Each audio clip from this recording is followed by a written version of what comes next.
You are exhausted physically and spiritually because the pace created by this system is for machines and not a magical, divine human being. You are enough. Rest. By the NAP Ministry, posted by studentactivities.evergreen. Yes, that Evergreen. Where your dreams come true at nap time. So Evergreen has hired a officer to helm their student activities office of spirituality and meaning making. She sent out this email. It begins with a salutation of a Native American variety, which I will not slaughter. But she says, "Good afternoon, friends. I'm writing to give some updates on winter quarter offerings from the Student Activities Office of Spirituality and Meaning Making. Please share with your students." So this is actually sent to the staff and the faculty. Okay. 1-1 Spiritual Care Appointments. A confidential virtual appointment where students can explore issues related to belonging, purpose, identity, grief loss, joy, celebration, personal and communal values, religious, spiritual discernment, and self-care. It can be a space for students to vent, be presented to, and process their own feelings, or learn practices that assist with grounding and centering. I provide a social and healing justice framework, help students connect with resources on and off campus, and provide mentorship and advocacy when needed. Advocacy when needed. That's a loaded term, advocacy. So she will complain on your behalf for a teacher stressing you out too much and getting in the way of your purpose, identity, grief loss, joy celebration, personal communal values, religious spiritual discernment, and self-care spiritual discernment. We're getting to the good part. Daily mindfulness practice every weekday from 12 p.m. to 12:10 p.m. So for 10 minutes, students, staff, and faculty can join together for 10 minutes of mindfulness practice. This is a time to rest, where we practice mindful breathing together as a community. So this person, who I'm looking for her salary, I've requested her salary. We'll see how Evergreen withholds that information, but it is public. It's a public document. She's drawing a salary from the state, this director of the Office of Spirituality and Meaning Making. She holds 10 minutes of breathing time from her Zoom machine and broadcasts that out. All right, but here's the cool thing. Okay, so the Evergreen State College had a major intersectional meltdown in 2017, and I know it's a dead horse that I have completely, thoroughly vivisected and exposed to the world. And I don't mean to be beating the dead horse, but their enrollment has dropped precipitously.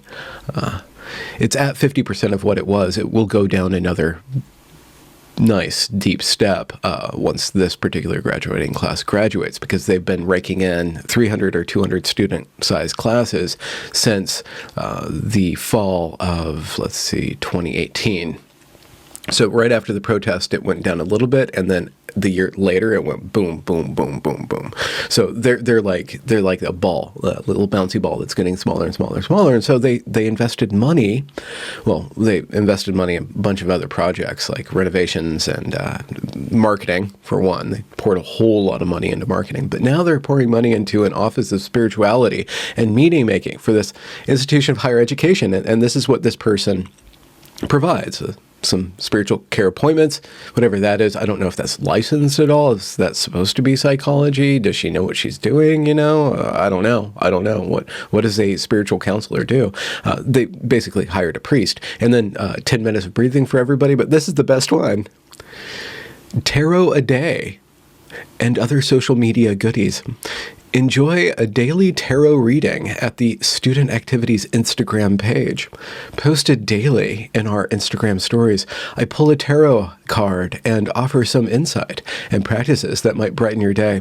We also post information on student organizations and other happenings on campus. Follow us on Instagram at studentactivities.evergreen. They brought in a tarot reader. This is supposed to to make the students feel better. I don't know what the alumni think. I mean, I was taking off the alumni emails, so...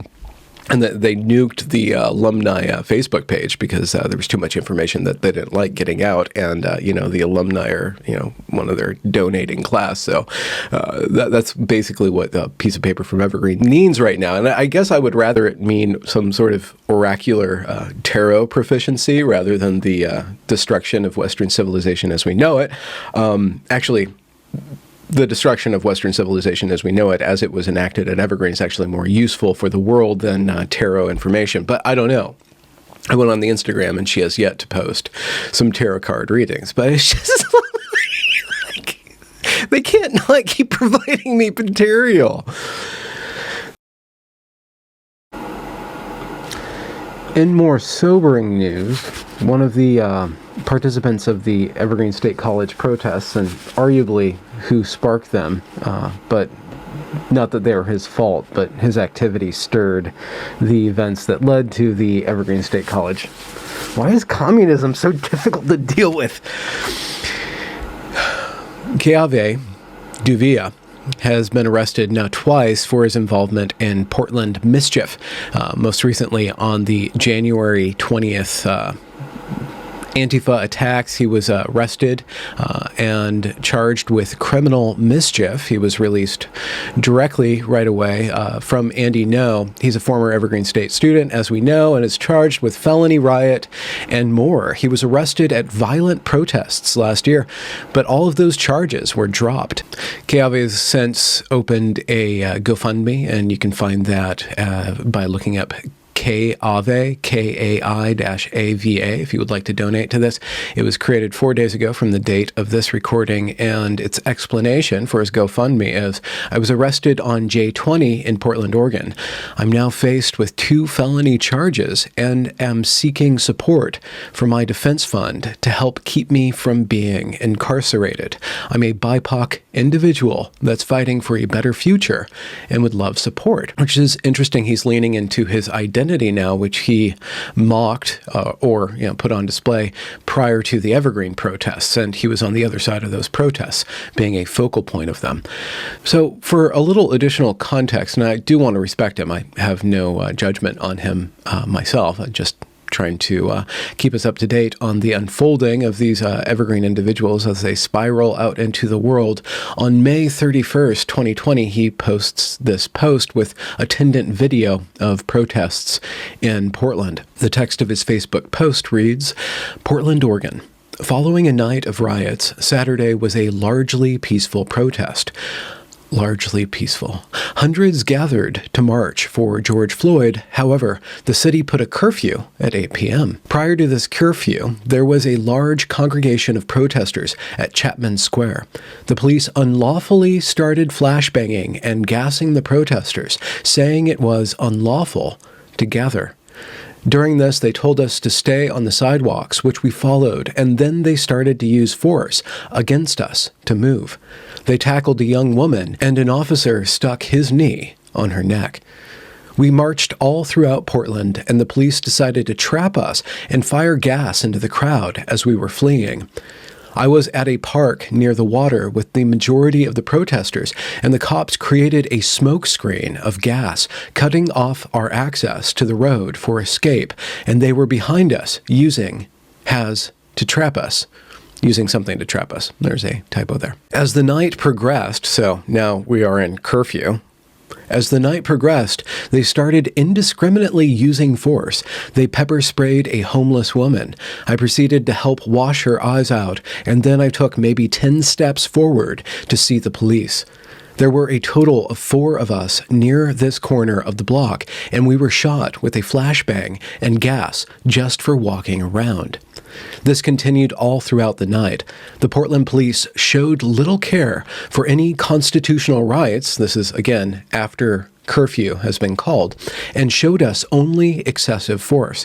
I'm sorry for not having more videos, but I will tag links for more in the comments. Hashtag all cops are bastards, hashtag BLM, hashtag protest, hashtag Portland. So I do not mean any disrespect, and I would beg of anybody who's feeling the need to proceed in any sort of harassment campaign towards this individual to not do that whatsoever. It's just an interesting insight into somebody who is on one side of the protest. He was kind of mocking radicalized identity politic back in 2017, and over the last 3 years, he's changed into a radical himself. He was caught with a crowbar and with intent to do destruction of property, and is now claiming that all cops are bastards. So it's interesting. It's a big question in what force is animating young people to become so radical. Sobering news after some silly news. Such as Evergreen. Here's some kitty cats. Talk to you soon. So today he brought us, so far, 3 leaves and a piece of bark. He's getting really ambitious in his arborist collection. Phase, maybe? I mean, it beats stepping on half a mouse first thing in the morning. Yeah, I did think that was poop at first. All right, buddy, let's save your collection.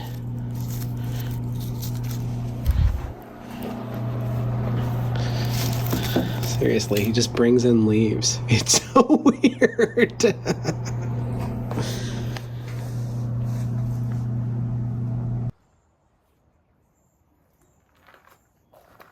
Uh-oh. Plastic sign is up. You can't bring it in here. What is it? It's a mouse.